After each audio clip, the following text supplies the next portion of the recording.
qui fait la force d'un projet éditorial, c'est que quelqu'un vous parle et vous parle à vous. Bonjour, je suis Jacques Braunstein, rédacteur en chef de Livre Hebdo. Aujourd'hui, je dirais que l'information est partout et qu'elle est accessible en quelques secondes grâce à Internet en général et à l'intelligence artificielle en particulier. Donc ce qui fait la force d'un projet éditorial, c'est que quelqu'un vous parle et vous parle à vous. Par exemple, à Livre Hebdo, ce qu'on essaye de faire, c'est de trouver à chaque information quel est le meilleur canal pour la diffuser auprès de la personne que ça intéresse. On ne va pas s'exprimer pareil vis-à-vis d'un libraire, vis-à-vis d'un éditeur, vis-à-vis d'un bibliothécaire. On va mobiliser différents canaux, différentes techniques. Est-ce que ce sera en vidéo? Est-ce que ce sera sur le net? Est-ce que ce sera en papier?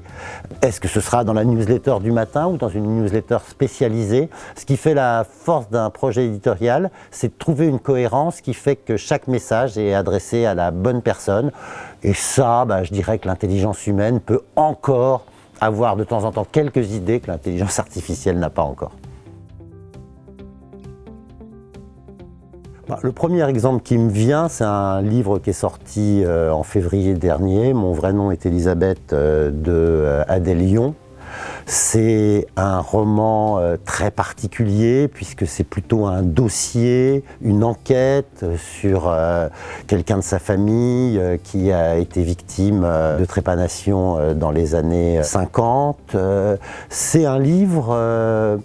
J'ai envie de dire, une intelligence artificielle, elle l'aurait un peu rangé, elle aurait dit, ça c'est une répétition, ça on l'a déjà lu, ça, un autre témoignage disait la même chose. Et ce qui a plu au public, c'est le fait qu'on nous livrait comme ça un dossier passionnant, fascinant, qu'il y avait une personne qui racontait une histoire. Ça s'est vendu à plus de 200 000 exemplaires, et c'est typiquement le livre où quelqu'un nous raconte quelque chose, et je crois que c'est ça aujourd'hui une histoire de création, c'est un éditeur qui y croit, c'est un auteur qui a quelque chose à dire, et ça se retrouve dans tous les domaines, dans le livre pour enfants, dans les essais.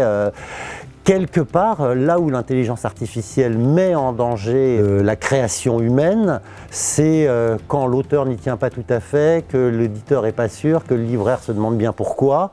Ça, l'intelligence artificielle, elle le fera beaucoup mieux que les humains.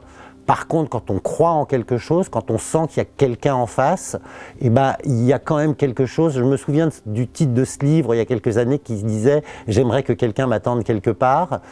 Quand on sent ça, on a envie de ce livre.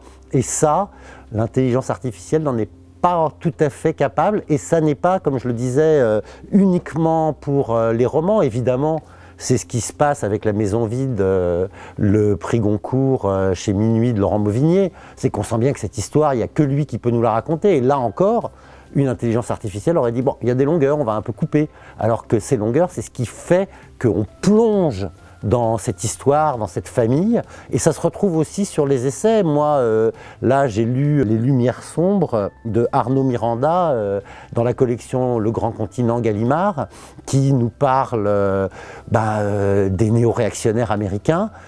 Et le fait que ce soit au Grand Continent, que ce soit un groupe de jeunes intellectuels que j'identifie, qui portent un vrai regard sur ce qui se passe, qui est singulier, ça m'a donné envie de lire ce livre, alors que j'aurais pu demander à ChatGPT ou même tout simplement à Google. Mais là, on m'a raconté quelque chose et donc j'ai eu envie de le lire. Et je pense que pour l'instant, cette idée que quelqu'un me dit quelque chose quelque part, c'est ça, les histoires de création qui peuvent survivre à l'intelligence artificielle. Ça a toujours été ça, les histoires de création. Sauf qu'avant, elles n'avaient pas de concurrents. Il y avait ceux qui faisaient ça bien, ceux qui faisaient ça avec passion, ceux qui faisaient ça de manière plus routinière. Je dirais que ceux qui faisaient ça de manière plus routinière, là, ça va être compliqué pour eux. Un journal professionnel comme Livre Hebdo, le sujet, c'est parce que moi, je veux transmettre, c'est qu'est-ce qui se passe, c'est de raconter tout ce qui se passe dans l'interprofession.